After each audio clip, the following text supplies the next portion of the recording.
All right. This chapter is called Ruby Takes a Stand. Every Sunday morning at 9 o'clock, the church would send an old school bus through the trailer park. It would always find Ruby and Kitty waiting to be picked up. Kitty loved it mostly because of the free Kool-Aid and cookies. Ruby had no opinion on the matter. She was going whether she wanted to or not. Truth be told, if all the trailer park kids rode at one time, there wouldn't be enough room on the bus. The driver would honk the horn once before moving on down the road. If you weren't standing on the outside or coming out your front door, you got left behind. Only exception to the rule was for Dee Dee McClendon's kids. With her getting 6 of the 7 kids ready for the bus ride that none of them wanted to take, she had her hands full. She needed peace and quiet wherever she could find it, and the church gave her almost 3 hours if you included the bus ride. The morning the bus honked and moved on down the road without her messy-haired, runny-nosed kids, Dee Dee loaded them up and dropped them off at the church right as the choir was doing one final practice before the service started. Let's just say many a pearl necklace was clasped as the young mother, dressed in her not-so-appropriate nightgown, marched those kids down the aisle to the front pew. Dee Dee paid no mind to when the music stopped. She shifted the baby from one hip to the other. Tell that man not to leave my kids again. Y'all can get them to where they're supposed to be, she informed everyone there. Then she sashayed back down the aisle. Ever since then, the bus waited at the front of her trailer until they all got on. On this particular Sunday morning, Ruby balked at getting on the bus. She needed to find money to buy popcorn for the puppet show.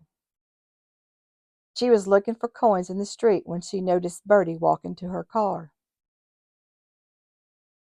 "Why you all dressed up, Bertie? You going to church?" "Yep," Bertie answered.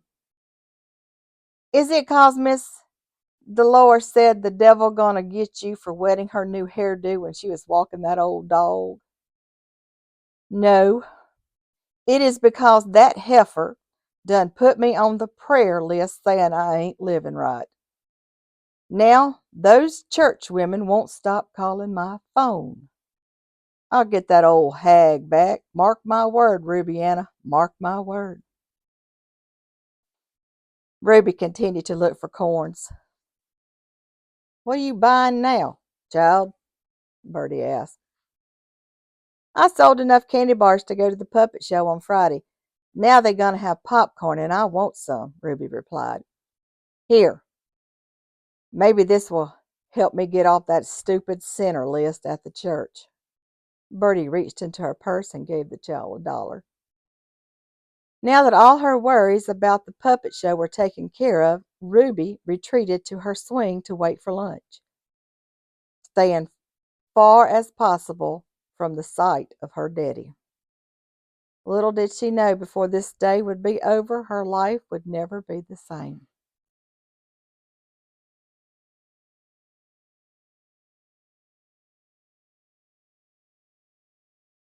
Both she and Kitty were already bathed and dressed in gowns.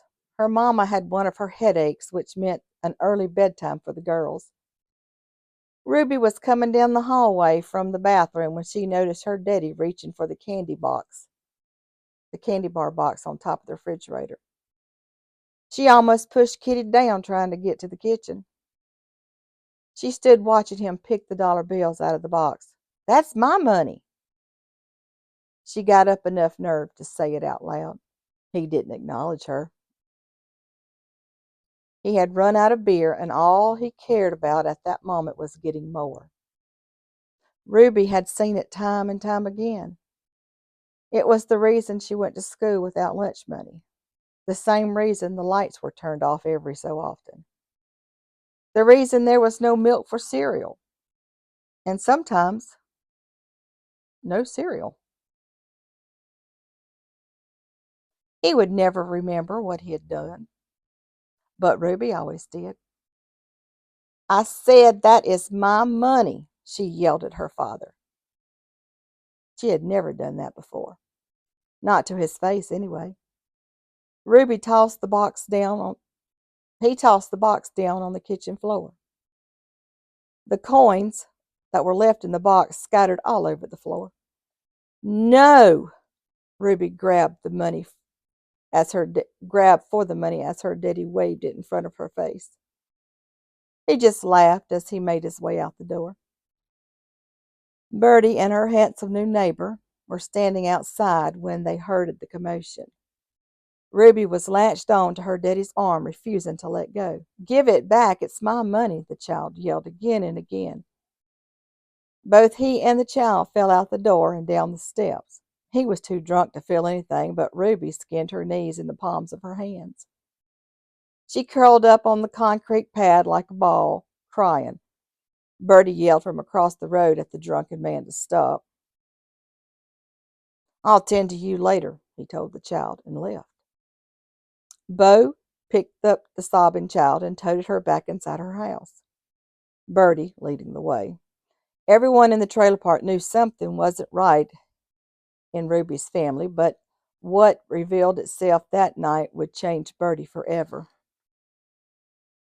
Rose Pickett was sitting on the couch watching the television and brushing Kitty's wet hair. She appeared oblivious to what had happened, almost numb-like. Dishes were piled high in the sink. The refrigerator door, left open from Pete trying to find another beer, revealed nothing but half a tub of margarine and the empty beer box. Rose, Bertie spoke in a soft tone to her. The woman continued brushing the child's hair. Rose, honey, are you okay? Bertie continued. In between the child's sobbing, they were able to piece together enough information to understand what had happened. Where are you going, Bo? Bertie asked as he darted out the door. Don't leave me here with this mess, she continued, but the words fell on deaf ears. A mess it was indeed. On the counter next to the sink was a past due notice for the power bill. On the floor in the girls' bedrooms were dirty clothes, a faint smell of urine from where Kitty had wet the bed once again, an empty box of crackers.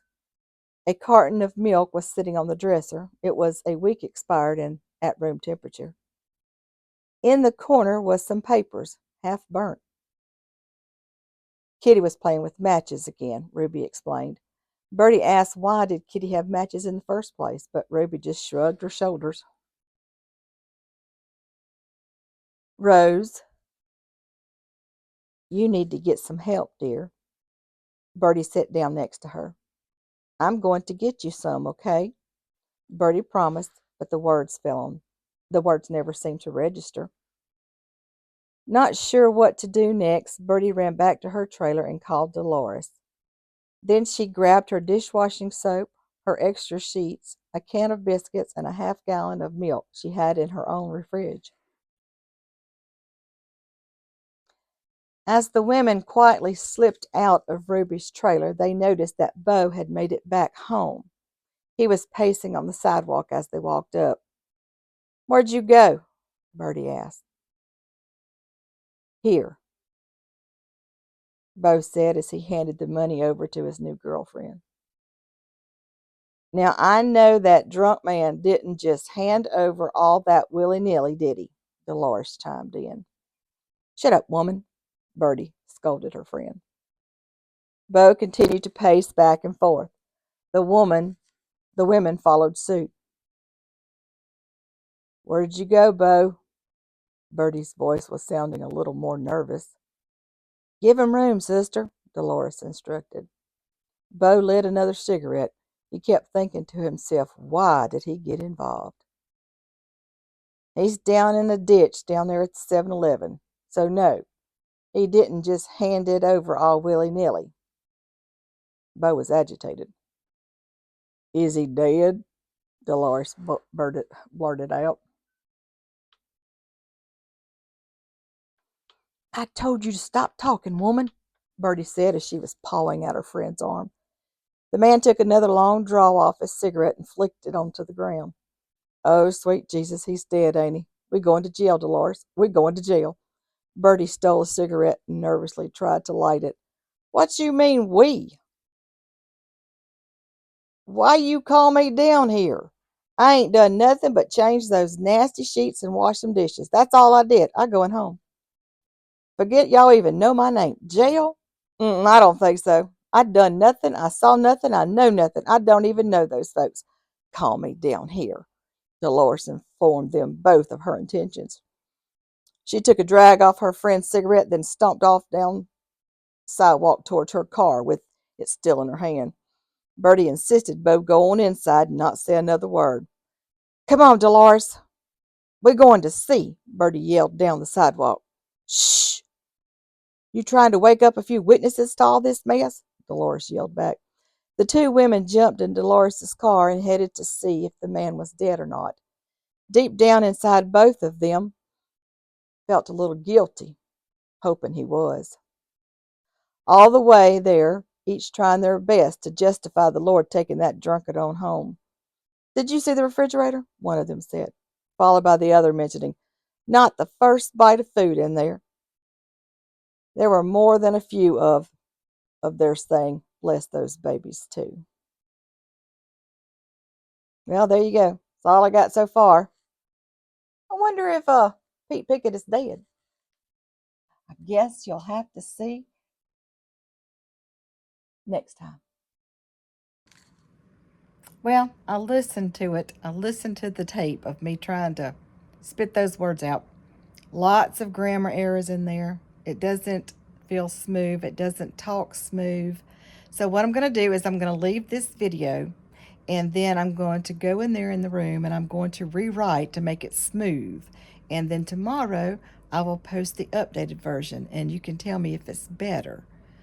I hope it's better because that was terrible. Y'all don't hold that chapter against me. That was bad. I see and I hear it now.